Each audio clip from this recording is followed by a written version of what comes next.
গাজীপুর জেলার ফুটবাজার কেন্দ্রীয় জামে মসজিদ রমরমা, প্রত্যেক জুমার বয়ানে হাজার হাজার মানুষ দেশের বিভিন্ন প্রান্ত থেকে ছুটে আসে।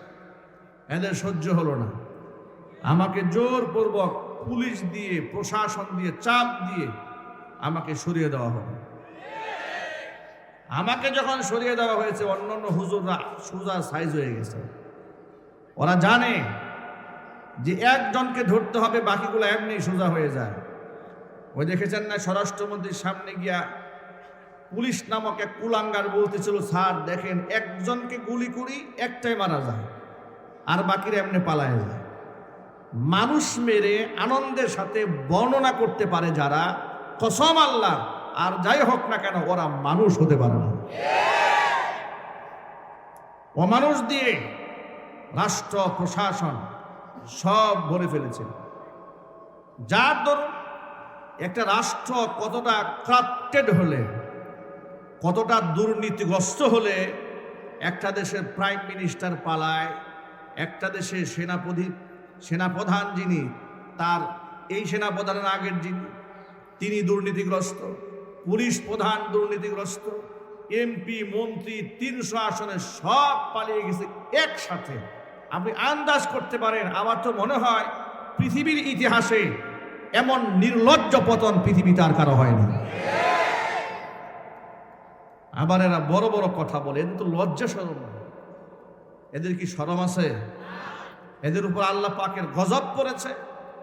এদের মিথ্যাবাদিতার কারণে গজব পড়েছে আল্লাহর কোরআনের সাথে, রাসূল সাল্লাল্লাহু আলাইহি ওয়াসাল্লামের সুন্নাহর সাথে, এবং নবীগণের ওয়ারিস আলেমদের সাথে বেয়াদবি করার কারণে। অল্প সময় নিয়ে দুনিয়াতে আগমন করেছি, এটাকে আমরা অনেক বড় সময় ধারণা করে বসে আছি। আমার আগামীকালটা কি হবে সম্পর্কে আমার কোনো ইলম নাই। কোরআন মাজিদ আল্লাহ বলেছেন, ওয়ামা তাদরি নাফসুম মাযা তাকসিবু গাদা, বান্দা আগামীকাল কি করবে সেটা সে জানে না। ওয়ামা তাদরি নাফসুম বিআইয়ি আরদিন তামুত, কোন মাটিতে তার মৃত্যু হবে বান্দা সেটাও জানে না। ইন্নাল্লাহা আলিমুন খাবীর, সব কিছুর ব্যাপারে সম্যক অবগত মহান আল্লাহ রাব্বুল আলামিন। সব কিছুর জেনুইন খবর একমাত্র কার কাছে আছে? আল্লাহ পাকের কাছে আছে। যদি মানুষ আগামীকালের খবর জানতো যে আগামীকাল আমার কি হবে, তাহলে সরকার পতনের পরে এদেশের জালিম স্বৈরাচারীর দোসর যারা ছিল, তারা একটাও দেশে এভাবে আর পালিয়ে থাকতে হতো না। এগুলো অনেক আগেই পালিয়ে যেত। স্বৈরাচারী যদি জানতো সেদিন তাকে এইভাবে দুপুরে লাঞ্চ না করে পালাতে হবে, তাহলে এত আইটেম রান্না বঙ্গভবনে, গণভবনে হতো না। কথা বলেন, ঠিক কিনা বলেন? গণভবনে এত রান্না বাড়া কেন হয়েছে? কারণ জানে না আগামীকাল কি হতে যাচ্ছে। কিন্তু সমস্ত পরিকল্পনা কার কাছে? আরো জোরে বলুন, আল্লাহ পাকের কাছে। স্বৈরাচারী এই পরিমাণ জুলুম নির্যাতনগুলা করেছিল রাষ্ট্রে, এই সমস্ত দ্বীনি প্রতিষ্ঠানগুলাকে তারা মানুষের সামনে চোখের কাঁটা বানাবার চেষ্টা করেছিল। সব সময় মাদ্রাসার নেগেটিভ সাইডগুলো, হাতের 5টি আঙ্গুল যেমন সমান থাকে না, আপনি যদি এক বস্তা ধান কিনেন, ওই ধানের মধ্যে বেশ কিছু চিটা যেমন বের হয়, অনুরূপভাবে মানুষের মধ্যে সব মানুষ সমান হয় না, প্রতিষ্ঠানের মধ্যে সমস্ত প্রতিষ্ঠান সমান হয় না, আলেমদের মধ্যে সমস্ত আলেম সমান হয়। ওরা কি করে, টেকনাফ থেকে তেঁতুলিয়া পর্যন্ত সার্চ করে মাদ্রাসার আলেম ওলামাদের হাজারো অবদানকে অন্ধের মতো বাদ দিয়ে, দেখেও না দেখার ভান করে, 2-1 আলেম যদি কোথাও কোনো ভুল করে থাকে, সেই ভুলগুলা নিয়ে একেবারে 71 টেলিভিশনে টকশো করতে বসে যায়। প্রথম আলোর প্রথম পেজে জঙ্গি নাটক সাজিয়ে মানুষের সামনে দাঁড়িয়ে এবং টুপিওয়ালাদেরকে হেয় প্রতিপন্ন করার চেষ্টা চালানো হয়। এই তো ছিল ওদের কার্যক্রম। কোনো আলেম স্বাধীনভাবে কথা বলার সাহস পায় না। যে স্বাধীনভাবে কথা বলবে তাকেই ঘায়েল করা হবে। গাজীপুর জেলার বোটবাজার কেন্দ্রীয় জামে মসজিদ রমরমা, প্রত্যেক জুমার বয়ানে হাজার হাজার মানুষ দেশের বিভিন্ন প্রান্ত থেকে ছুটে আসে। এদের সহ্য হলো না, আমাকে জোরপূর্বক পুলিশ দিয়ে, প্রশাসন দিয়ে, চাপ দিয়ে আমাকে সরিয়ে দেওয়া হবে। আমাকে যখন সরিয়ে দেওয়া হয়েছে, অন্যান্য হুজুররা সোজা সাইজ হয়ে গেছে। ওরা জানে যে একজনকে ধরতে হবে, বাকিগুলো এমনি সোজা হয়ে যায়। ওই দেখেছেন না, স্বরাষ্ট্রমন্ত্রীর সামনে গিয়া পুলিশ নামক এক কুলাঙ্গার বলতেছিল, স্যার দেখেন, একজনকে গুলি করি একটাই মারা যায়, আর বাকিরা এমনি পালায় যায়। মানুষ মেরে আনন্দের সাথে বর্ণনা করতে পারে যারা, কসম আল্লাহ, আর যাই হোক না কেন ওরা মানুষ হতে পারে না। অমানুষ দিয়ে রাষ্ট্র প্রশাসন সব ভরে ফেলেছে। যার দরুন একটা রাষ্ট্র কতটা ক্রাপ্টেড হলে, কতটা দুর্নীতিগ্রস্ত হলে একটা দেশের প্রাইম মিনিস্টার পালায়, একটা দেশের সেনাপ্রধান যিনি, তার এই সেনাপ্রধানের আগের যিনি, তিনি দুর্নীতিগ্রস্ত, পুলিশ প্রধান দুর্নীতিগ্রস্ত, এমপি মন্ত্রী 300 আসনে সব পালিয়ে গেছে একসাথে। আপনি আন্দাজ করতে পারেন, আমার তো মনে হয় পৃথিবীর ইতিহাসে এমন নির্লজ্জ পতন পৃথিবীতে আর কারো হয়নি। আবার এরা বড় বড় কথা বলে, এদের তো লজ্জা শরম, এদের কি শরম আছে? এদের উপর আল্লাহ পাকের গজব পড়েছে, এদের মিথ্যাবাদিতার কারণে গজব পড়েছে আল্লাহর কোরআনের সাথে, রাসূল সাল্লাল্লাহু আলাইহি ওয়াসাল্লামের সুন্নাহর সাথে, এবং নবীগণের ওয়ারিস আলেমদের সাথে বেয়াদবি করার কারণে।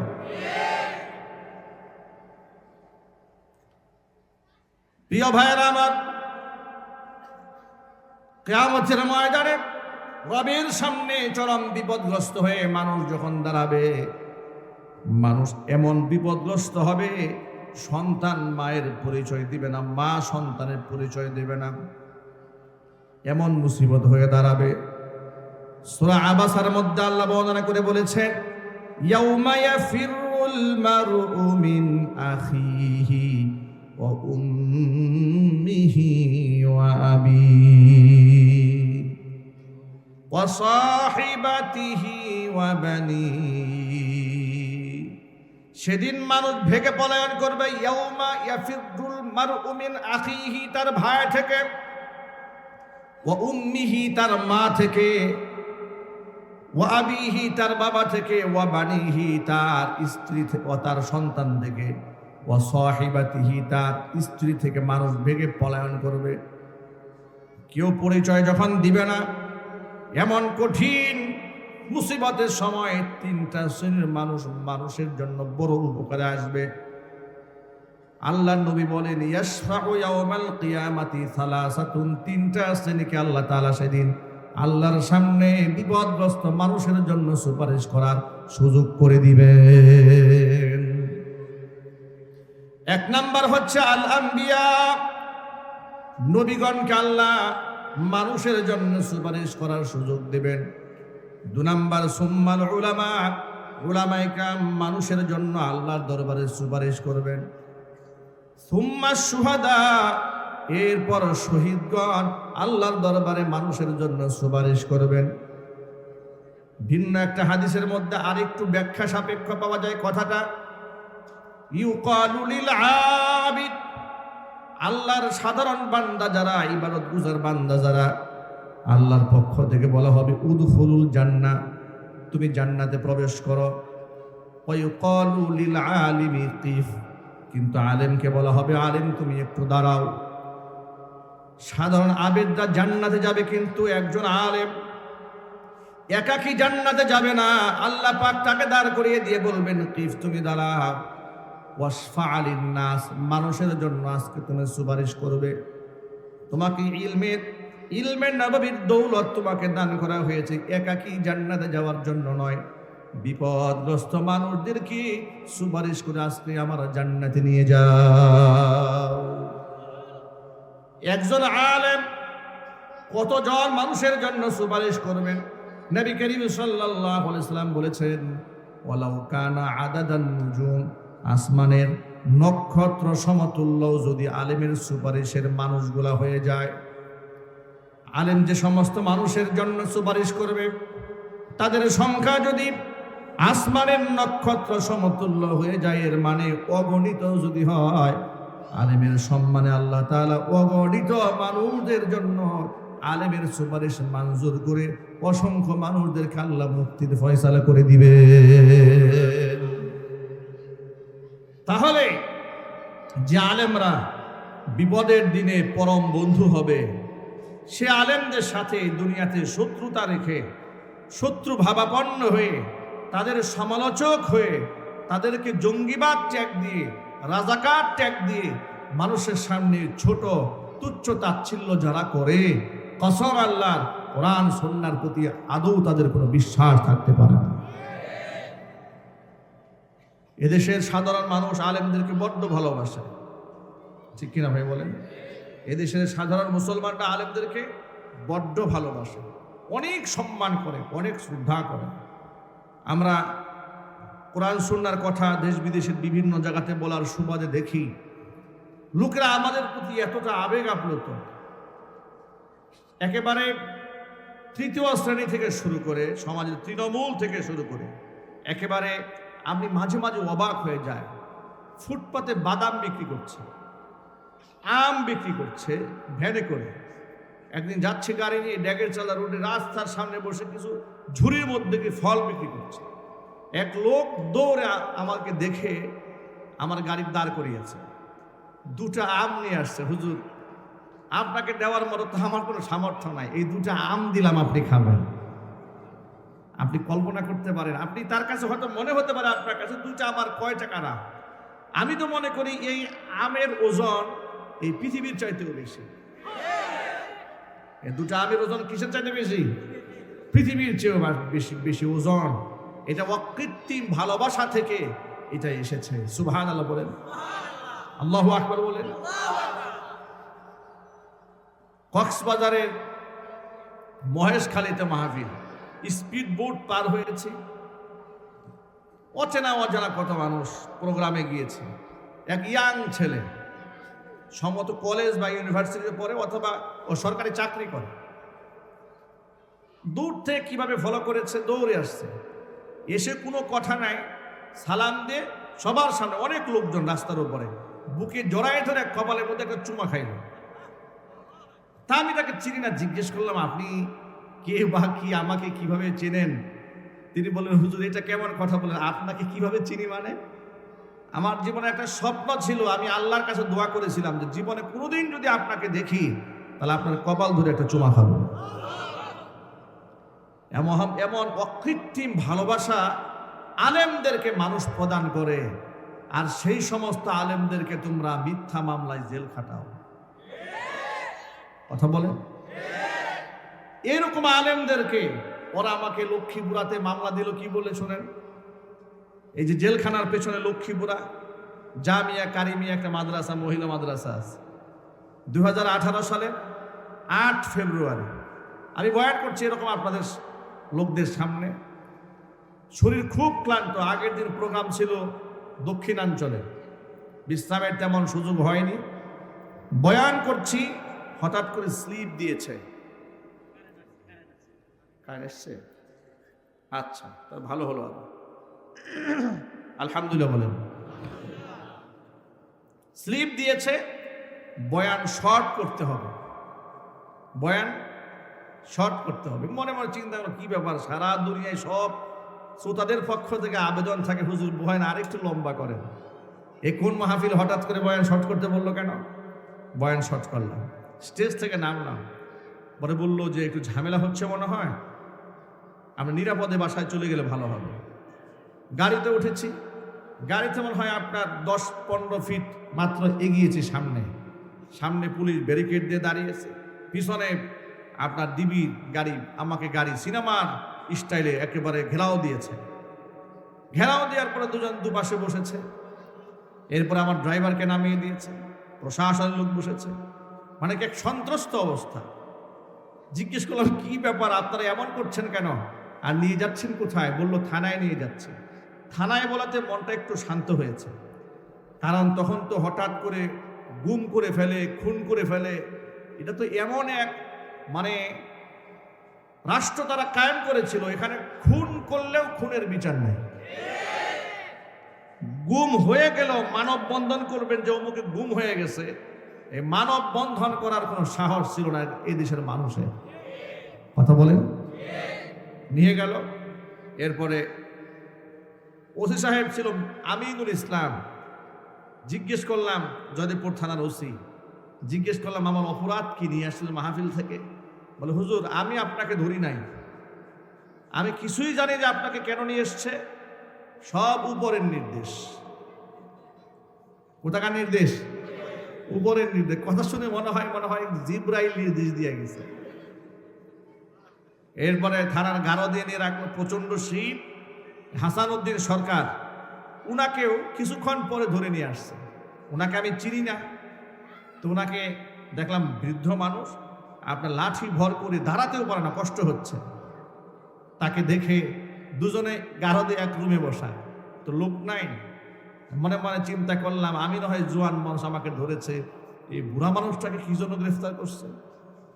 জিজ্ঞেস করলাম, চাচা আপনি কি রাজনীতি কিছু করেন নাকি? চিনি না তো, আপনাকে এভাবে ধরলো কেন? আমাকে বলছেন, উনি পরিচয় দিয়ে বলছে আমার নাম হাসান উদ্দিন সরকার, বাড়ি আমার টঙ্গী। আমার নাম শুনেছেন? আমি বললাম সম্মত শুনেছি, কখনো দেখিনি। তখন তিনি তার ব্যক্তিগত পরিচয় দিলেন। শুনলাম যে উনি বড় পলিটিশিয়ান, বুঝলাম অনেক বড় রাজনীতিবিদ। এই জীবনের প্রথম উনি আমাকে দেখে, জীবনের প্রথম উনাকে আমি দেখি। আমি তখন পরিচয় দিলাম আমি বুটবাজার কেন্দ্রীয় মসজিদের খতিব। তো উনি আমাকে খুব আশ্বস্ত করলেন, সন্তান তুল্য স্নেহ করলেন, আমিও তাকে পিতৃতুল্য শ্রদ্ধা করলাম। রাত কেটে গেল, সকালবেলা আদালতে উপস্থিত করেছে। আদালতে দাঁড়িয়ে দেখি দুইজন এক মামলার আসামি। কেউ কাউকে চিনি না, জানি না, দুজন এক মামলার আসামি। মামলার এজাহারে লেখা হয়েছে যে টঙ্গীতের কোনো এক গোপন জায়গায় আমরা কোনো রাষ্ট্রের মধ্যে নাশকতা করার জন্য আমরা সেখানে মিটিং করছিলাম। তো পুলিশ আমাদেরকে ধাওয়া দিয়েছে, সব পালায় গেছে, হাসান সরকার সহ আমি সহ 7 জনের দৌড়ে পালাইতে পারি নাই, আমাদেরকে স্পটেই ধরেছে। আর বিশেষ করে আমার পকেটে 16টা ককটেল বোমা পাওয়া গেছে। এ হচ্ছে মামলা লেখা। আপনারা বলেন কত বোতল খেয়ে ওরা এই মামলা লিখেছে? ডেট এক্সপায়ার গাঁজা না খেলে এবং ফেরাউনের রক্ত যদি ওদের গায়ে না থাকতো, আলেমদের বিরুদ্ধে এরকম মামলা ওরা লিখতে পারতো না। ঠিক কিনা জোরে বলেন? এইভাবে ওরা পরের দিন আমাকে যখন আদালতে হাজির করেছে, হাতের মধ্যে হ্যান্ডকাপ পরিয়েছে, গরুর রশি দিয়ে বাঁধছে।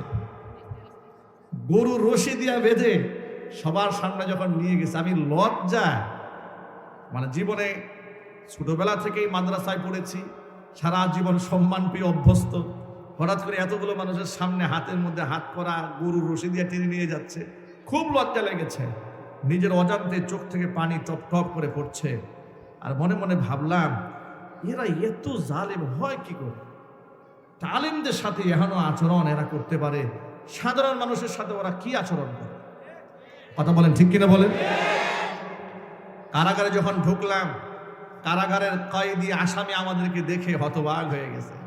কারাগারের যে সুবেদার ছিলেন তিনি আমাকে দেখে আরো আশ্চর্যান্বিত হয়ে গেছেন। এই জন্য আমি যে মাহফিলে বয়ান করছিলাম আগের রাতে, যেহেতু জেলখানার পিছনেই মাহফিলটা হয়েছে লক্ষ্মীপুরা, ওই জেলখানার যিনি সুবেদার তিনি আমার মাহফিলের শ্রোতা ছিলেন, সামনে বসা।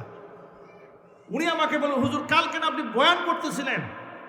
আমি বললাম, হ্যাঁ, ওই মাহফিল থেকে তো ধরে নিয়ে আসছে আমাকে। তো সুবেদার সাহেব খুব আফসোস করলেন যে কাজগুলো ঠিক হচ্ছে আলেমুল আমাদের সাথে। আমি গিয়ে দেখলাম সেখানে চোরের আসামি আছে, ডাকাতের আসামি আছে, নানা ধরনের নেশাগ্রস্ত ব্যক্তিরা আছে। আমাকে দেখে বলতেছে, হুজুর আপনাদের মতো লোকদেরকে যেহেতু ওই জালেম ছাড়ে নাই, আপনি নিশ্চিত থাকেন আল্লাহর গজবের উপর পড়বেই। আল্লাহর গজব এমন ভাবে পড়েছে, আল্লাহর গজব এমন ভাবে পড়েছে, আমি ওই দলের কর্মী বা নেতা এ কথা বলার সাহস টেকনাফ থেকে তেঁতুলিয়া, রূপসা থেকে পাথুরিয়া একটা লোকেরা নাই। কথা বলেন, ওরা ইতিহাস হয়ে থাকবে ইতিহাসের পাতায়, যেভাবে ইতিহাস হয়ে আছে ফেরাউন, নমরুদ, আবু জাহাল, কারুন, হামান, হাসিনা, ঠিক আবু জাহালের মতো ইতিহাস হয়ে থাকবে। আপনাদেরকে বলি, ভয়ের কোনো কারণ নাই, আপনারা হতাশ হবেন না, ওদের আস্ফালন দেখে ভয় পাবেন না। যদি মানবতা বিরোধী অপরাধের তকমা লাগিয়ে 52 বছরের ইতিহাস ঘোলাটে করে 1971 কে মানবতা বিরোধী অপরাধ করেছে, যার কোনো ডকুমেন্ট এ জাতির কাছে ছিল না, ওরা মিথ্যা বানোয়াট কাহিনী সাজিয়ে আলেমদেরকে ফাঁসির মঞ্চে ওরা উঠিয়েছে। আর 2024 সালে মানবতা বিরুদ্ধে যে অপরাধ ওরা করেছে, 2,500-এর উপর মানুষ ওরা খুন করেছে, মানুষের গায়ে পেট্রোল দিয়ে আগুন ধরিয়ে দিয়েছে, মানুষের চেহারা কুপায়া ছিন্ন বিচ্ছিন্ন করে দিয়েছে। এতগুলি ডকুমেন্ট আমাদের হাতে আছে, ওদের ফাঁসি নিশ্চিত হওয়ার আগ পর্যন্ত এ জাতি বিক্ষিপ্ত হওয়া যাবে না।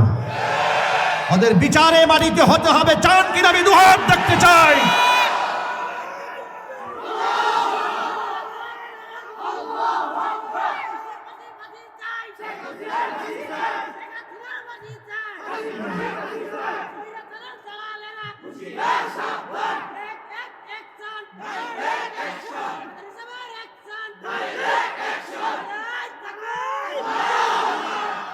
মনে রাখবেন, সম্পর্ক রাখবেন আলেমদের সাথে, আলেমদেরকে শত্রুমা বানাবেন না, আলেমদেরকে বন্ধু বানাবেন।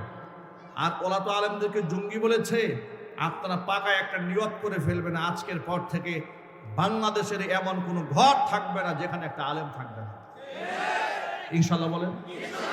প্রতিটা ঘরে ঘরে হাফেজ তৈরি করবেন, আলেম তৈরি করবেন। ওরা তো মিশন নিয়েছিল আলেম শূন্য বাংলাদেশ বানাবে, ধর্মহীন বাংলাদেশ বানাবে। যার দরুন ছোট্ট করে একটা ইতিহাস বলে দেই, সময় আমার হাতে খুব কম। সলিমুল্লাহ মুসলিম হল ঢাকা বিশ্ববিদ্যালয় নাম ছিল, সেখান থেকে মুসলিম শব্দ বাদ দিয়ে শুধু সলিমুল্লাহ হল বানিয়ে দিয়েছিল। মিথ্যা বললাম নাকি? জাহাঙ্গীরনগর মুসলিম বিশ্ববিদ্যালয় ছিল রেজিস্টার খাতায়।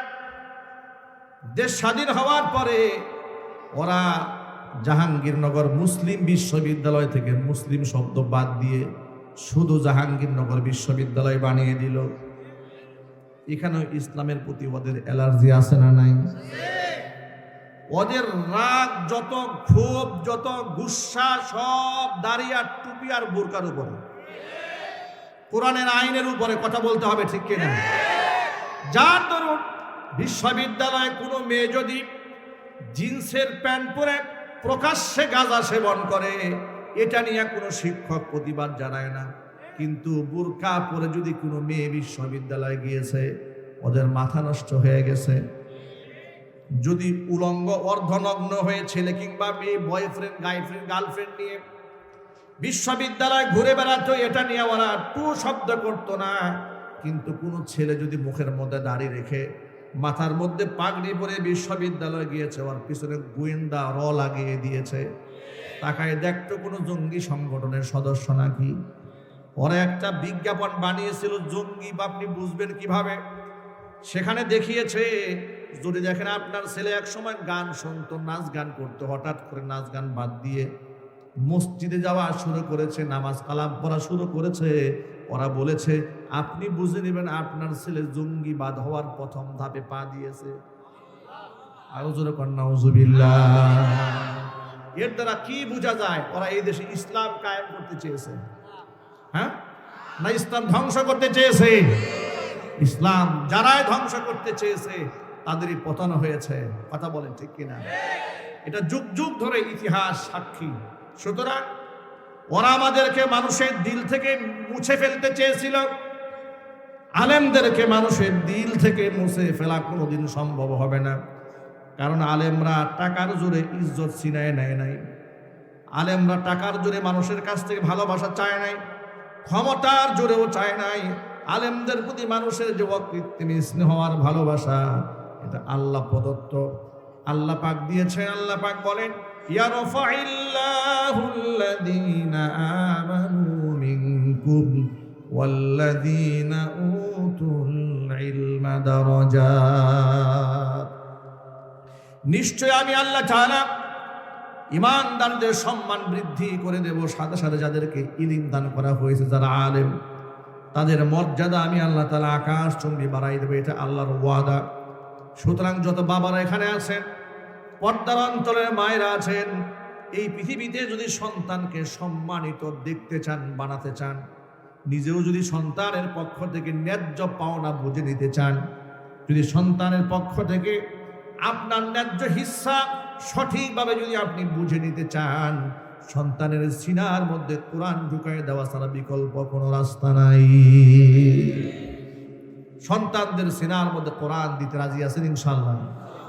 মনে রাখবেন, এই পৃথিবীর বাস্তবতার ইতিহাস অনেক অনেক অনেক কঠিন।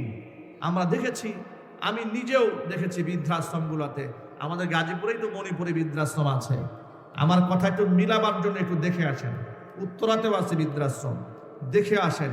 সেখানে গিয়ে দেখবেন ডাক্তার, ইঞ্জিনিয়ার, প্রফেসর, ব্যারিস্টার, এই ধরনের লোকদের বাপ মা আছে। অনেক বড় লোকদের বাপ মা বৃদ্ধাশ্রমে আছে, কিন্তু একজন হাফেজের মা, একজন হাফেজের বাবা, একজন আলেমের বাবা, একজন আলেমের মা গোটা পৃথিবীর কোনো বৃদ্ধাশ্রমে আপনি খুঁজে পাবেন না। সুবহানাল্লাহ বলেন। কারণ একজন হাফেজ, একজন আলেম জানে বাবা মার সম্মান কত উপরে, অনেক অনেক উপরে। আল্লাহ নবী বলেছেন, রিদাল্লাহি ফি রিদাল ওয়ালিদাইন ওয়া সাখাতুল্লাহি ফি সাখাতিল ওয়ালিদাইন। যদি পিতামাতা সন্তুষ্ট হয় তো আল্লাহ সন্তুষ্ট হয়ে যায়, পিতামাতা যদি নারাজ হয়ে যায় তো আল্লাহ নারাজ হয়ে যায়। এই শিক্ষাগুলো মাদ্রাসায় বাচ্চাদেরকে আমরা দিই, যার দরুন আমাদের কোরআন সুন্নাহ শিক্ষা গ্রহণ করে আমাদের বাচ্চারা সন্ত্রাস হয় না, মাস্তান হয় না, ডাকাত হয় না, খুনি হয় না, চরিত্রহীন হয়ে মেয়েদেরকে নিয়ে পার্কে পার্কে ঘুরে বেড়ায় না। নাইট ক্লাবে কোনো মাদ্রাসা পড়ুয়া ছাত্র পাবেন না, চ্যালেঞ্জ করে দিলাম। কোনো গাজার আড্ডায়, কোনো মদের আড্ডায়, কোনো তাসের আড্ডায়, কোনো জুয়ার আড্ডায় মাদ্রাসা পড়ুয়া 1% গোটা পৃথিবীতে খুঁজে পাবেন না। আল্লাহু আকবার বলেন। তাহলে নিজের সন্তানের সুন্দর চরিত্র, উজ্জ্বল ভবিষ্যৎ আপনি আপনার পক্ষ থেকে, সন্তানের পক্ষ থেকে ন্যায্য হিস্সা যদি আপনি পেতে চান, সন্তানের কলিজার মধ্যে কোরআনের নূর ঢুকায় দেওয়া ছাড়া বিকল্প কোনো রাস্তা নাই। এজন্য আপনি আপনার সর্বস্বটা করবেন, আল্লাহর কাছে দোয়া করবেন যে আল্লাহ, আমি চেষ্টা করছি, কবুল করার মালিক। যদি বলে কবুল করার মালিক, এ কথাটা মনে থাকবে তো ইনশাআল্লাহ। আর আমাদের ছেলেরা আলহামদুলিল্লাহ বর্তমানে তারা কি না শিখছে আপনারা বলুন। মাদ্রাসাগুলোতে কি না আছে, বাংলা, ইংরেজি, উর্দু, এরপরে ইংলিশ সব আছে, ম্যাথমেটিক্স, অঙ্ক সব আছে। এবং আমাদের ছোট্ট ছোট বাচ্চাদের হাতের লেখা দেখলে তো আপনি অবাক হয়ে যাবেন। আলহামদুলিল্লাহ বলেন। নুরানি বাচ্চা মাত্র 2 বছর 3 বছর পড়েছে, 1 বছরের মাথায় বাচ্চার হাতের লেখা দেখে মনে হবে এ তো এইচএসসি পাস। আলহামদুলিল্লাহ বলেন। এরা ইংরেজিতে কথাও বলতে পারে। আল্লাহু আকবার বলেন। সুতরাং আমি অন্তঃস্থল থেকে এই মাদ্রাসার জন্য শুভকামনা রইল, আমার দোয়া রইল, আপনারাও দোয়া করবেন। আমি হৃদয়ের গভীর থেকে আপনাদেরকে শ্রদ্ধা করি, ভালোবাসি। বোটবাজার কেন্দ্রীয় জামে মসজিদে আমি এখন মাসে 2 জুমা সময় দিচ্ছি, সাথে কাউরান বাজার আমবর্ষা শাহী জামে মসজিদে মাসে 2 জুমা সময় দিচ্ছি। আমি প্রত্যেক মাসের প্রথম 2 জুমা, প্রত্যেক মাসে প্রথম 2 জুমা বোটবাজার কেন্দ্রীয় জামে মসজিদে সময় দিচ্ছি, আর শেষের 2 জুমা কাউরান বাজার শাহী জামে মসজিদে দিচ্ছি। আপনারা দোয়া করবেন আমাদের প্রতিষ্ঠানের জন্য। আপনাদেরকে আরেকটা সুসংবাদ দেই, আমি তো আপনাদের পার্শ্ববর্তী এলাকাতে আলহামদুলিল্লাহ ছোট্ট একটা বাড়িও করেছি আর ছোট্ট একটা মাদ্রাসাও করেছি। জানেন আপনারা, জামিয়া মাদানিয়া আরাবিয়া গাজীপুর নতুন প্রতিষ্ঠান রমজানের পর থেকে সবে মাত্র শুরু হয়েছে। সেখানেও আমরা আলহামদুলিল্লাহ নুরানি নাজিরা বিভাগ, হিফজ বিভাগ শুরু করেছি। আপনারা দোয়া করবেন প্রতিষ্ঠানের জন্য, অন্তঃস্থল থেকে দোয়া করবেন। আমি আমার হৃদয়ের গভীর থেকে যত মাদ্রাসা বাংলাদেশে আছে প্রত্যেকটা মাদ্রাসার জন্য আল্লাহর কাছে দোয়া করি। কারণ প্রত্যেকটা মাদ্রাসা হচ্ছে ইলমের মার্কাজ, এখান থেকে হেদায়েতের নূর। মাদ্রাসা যত বাড়বে আমার ইসলাম প্রতিষ্ঠা করা তত সহজ হয়ে যাবে। ঠিক কিনা? কোনো মাদ্রাসা আমার প্রতিদ্বন্দ্বী নয়, বরং আমি যে মিশনে আগাচ্ছি, একটি মাদ্রাসা প্রতিষ্ঠিত হলে সে হবে আমার সহায়ক। ঠিক কিনা বলেন? মাদ্রাসা ছাত্র দিয়ে বাণিজ্য করা তো আমার উদ্দেশ্য নয়, ইসলাম কায়েম করা উদ্দেশ্য। যত মাদ্রাসা বাড়বে তত ইসলাম কায়েম সহজ হয়ে যাবে। ঠিক কিনা? আল্লাহ সমস্ত মাদ্রাসাগুলোকে কবুল করেন। প্রিয় বন্ধু শফিকুল ইসলাম হাবিবি সাহেব আলোচনা করবেন, আপনারা অত্যন্ত মহব্বতের সাথে বসে কথাগুলো শুনবেন ইনশাআল্লাহ। আসসালামু আলাইকুম ওয়া রাহমাতুল্লাহি ওয়া বারাকাতুহু।